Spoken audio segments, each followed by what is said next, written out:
You're listening to the Computer Repair Academy podcast, a show that's your go-to podcast for easy tech fixes, pro tricks, computer repair tips, and everything you need to keep your computer running smoothly.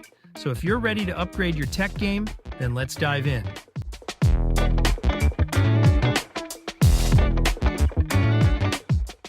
Welcome to the first episode of the Computer Repair Academy podcast, where we'll dive deep into everything computer repair, one fix at a time.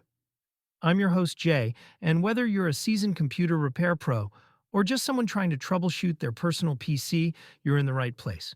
We'll be covering everything from basic tech tips to advanced repair techniques, with each episode dedicated to helping you solve real-world computer issues.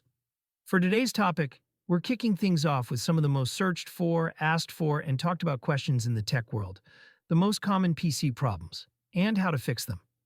You know, those moments when your computer decides to act up, right when you're in the middle of something super important, like playing a video game or drafting the perfect fantasy football team. It's frustrating for sure, but don't worry, many of these problems are easier to fix than you think. And we're not just going to talk about the problems, we're going to give you clear, actionable steps to fix them yourself. From diagnosing hardware issues to troubleshooting software glitches, we've got you covered. So grab your toolkits and let's jump into today's episode of the Computer Repair Academy podcast. All right, let's start with problem number one. And this is something we've all faced. Slow PC performance. Your computer used to be fast, but now it's crawling like it's stuck in the early 2000s. But what's causing it? Well, there are a few usual suspects when it comes to slow performance. Too many programs running in the background can be an issue. Not having enough RAM for your current tasks and open applications is another. One often undetected issue is a hard drive that's filled with unnecessary junk or possibly even beginning to fail. And of course, there's always malware or viral issues. Those can be silent performance killers for sure. So, how do you fix these issues? Well, let's break it down. First, check what's running in the background. On a Windows PC, you can hit Ctrl-Shift-Escape on your keyboard to open Task Manager. Look at the Processes tab and see which programs are hogging all of your resources. If you see programs you don't need open, go ahead and close them. Or better yet, disable them from starting up when your computer boots. Secondly, let's free up some disk space and clutter. If your hard drive is more than 75 to 80% full, you'll start to see performance issues. Use a free software tool like CCleaner or Glary Utilities to clear out temporary files, browser cache, and other junk. And finally, let's scan for malware. I highly recommend using Malwarebytes. It's free and does a great job of getting rid of any unwanted visitors that may be slowing your system down. Now, there are a ton of free malware scanners out there, but another one to try is ADW Cleaner. It's actually also made by Malwarebytes, but it attacks things just a little differently. Honestly, it won't hurt to scan your PC with both of them. One more quick tip to consider is upgrading your storage drive to an SSD if you're still running a traditional mechanical hard drive. It's a game changer for speed and stability, especially with boot times. SSDs are relatively inexpensive now compared to years ago. Next up, let's talk about overheating. This is a big one, especially if you're into gaming or if you use your computer for heavy tasks like video or photo editing. Overheating not only slows down your computer, but can also cause serious damage to the hardware if left unchecked. So, what causes overheating? A handful of things can be the culprit. Dust buildup inside your PC or laptop can block airflow for fans to cool. Damaged fans or improper fan placement, or even lack of fans entirely, can be a problem. Poor airflow to your computer. Don't just cram it in a desk cabinet. Let that puppy breathe. Or an odd one. It could be your thermal paste.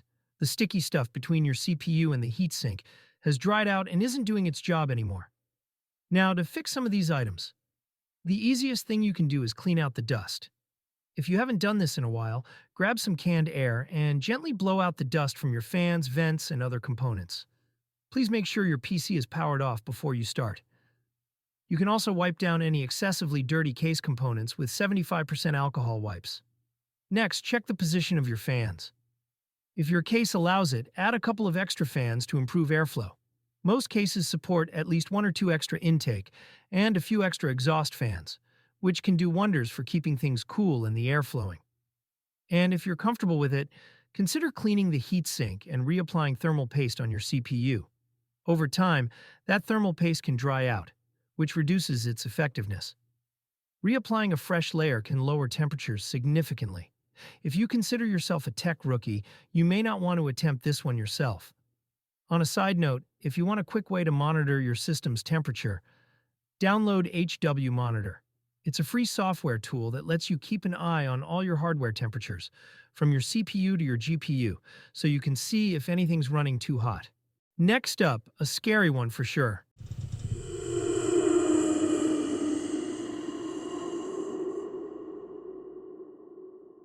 Yes, the dreaded blue screen of death, or BSOD. Nothing strikes fear into the hearts of PC users, quite like this blue screen with a sad face and a cryptic error code. But believe it or not, a BSOD isn't always the end of the world. It's actually just your computer's way of telling you that something went wrong, or that it doesn't feel good. BSODs can be caused by a variety of issues, but the most common culprits are a driver issue usually due to outdated or corrupted drivers, faulty hardware, like RAM, a quirky video card, or maybe even your hard drive failing. Or it could even be due to software conflicts after a recent install or update. So, how do you fix it? First, let's check the error code thrown up by the BSOD. You can use a free software called Who Crashed to analyze the error code, or honestly, just do some research on the web for possible issues related to the error code. Secondly, go to Device Manager and see if there are any yellow exclamation marks near a listed device. That's usually a sign of a hardware problem or a driver issue. You can try updating the drivers manually or use a free software tool like Driver Booster to automate the process. If it's a hardware issue, run a diagnostic tool like memtest86 to check your RAM, or you can use free software, Crystal Disk Info, to check the health of your hard drive.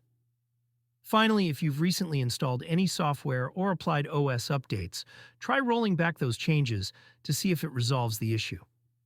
Another quick tip, Windows 10 and Windows 11 have a built-in troubleshooter for blue screen errors.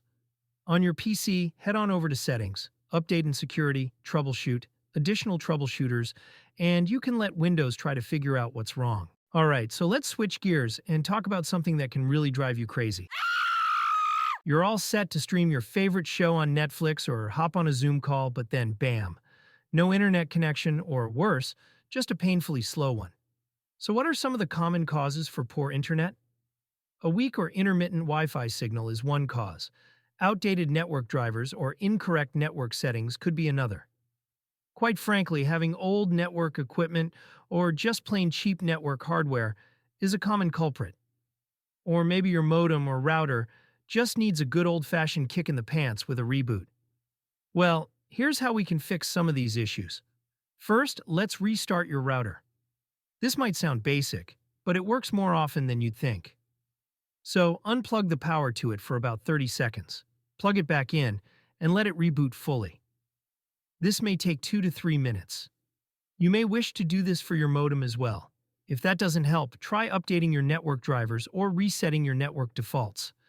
Again, you can do this manually in Device Manager and the control panel, or use a tool like Driver Booster to automate the process. Keep in mind that if you have zero internet, this may not work as intended. For weak Wi-Fi signals, consider moving your computer closer to the Wi-Fi router or look into getting a Wi-Fi range extender. You can also use a wired Ethernet connection if possible. A wired connection is almost always faster and more reliable than Wi-Fi. You may also consider upgrading your device's Wi-Fi card to a newer one. One quick tip for diagnosing slow speed issues is to use websites like speedtest.net or fast.com to check your internet speed and compare it with what your ISP is supposed to provide. If you're not getting what you're paying for, it might be time to give your ISP a call for more troubleshooting. Last but not least, let's talk about unresponsive programs and your system freezing. We've all been there. You're working on something important, and suddenly the program just freezes. Nothing works, and you lose what you were working on. This can happen for several reasons. It may be a system resources issue, where you don't have enough RAM or strong enough CPU to run the programs desired. You may also have way too many apps running concurrently. There could be a software conflict. For example, having multiple active antivirus programs fighting each other for control. Or it could even be an issue with corrupted system or program files. But here's a few things you can try. You can start by opening Task Manager again, Control-Shift-Escape on your keyboard. Check to see if the trouble program is using an unusually high amount of CPU or RAM. If it is, try closing other programs that are running in the background to help free up some resources. If the freezing continues, try reinstalling the problematic software or running it in compatibility mode if it's an older program. And lastly, you can run System File Checker by opening Command Prompt as an administrator and typing sfc/scannow. Just type CMD into your Windows search bar to open Command Prompt. System File Checker will check for any corrupted files in your system and repair them automatically. Don't be alarmed, as this may take 5 minutes or 15 minutes depending on your PC. Now, if you find that your system freezes frequently and Task Manager shows high disk usage or high RAM usage, again, it might be time to upgrade your hard drive to an SSD or add more RAM to your system. Luckily, both are fairly inexpensive upgrades. And there you have it, some of the more common PC problems, and a few quick solutions you can try to get back up and running. So whether it's a slow computer, overheating issues, or that infamous blue screen of death, these fixes should help you tackle some of the issues head on. I hope you found these tips useful. If you did, please share this episode with your friends, and don't forget to subscribe to the podcast so you won't miss out on any future tech tips. Also, if you're listening on a platform like Apple Podcasts or Spotify, please leave us a review. It really helps get the word out to others who could benefit from these tips.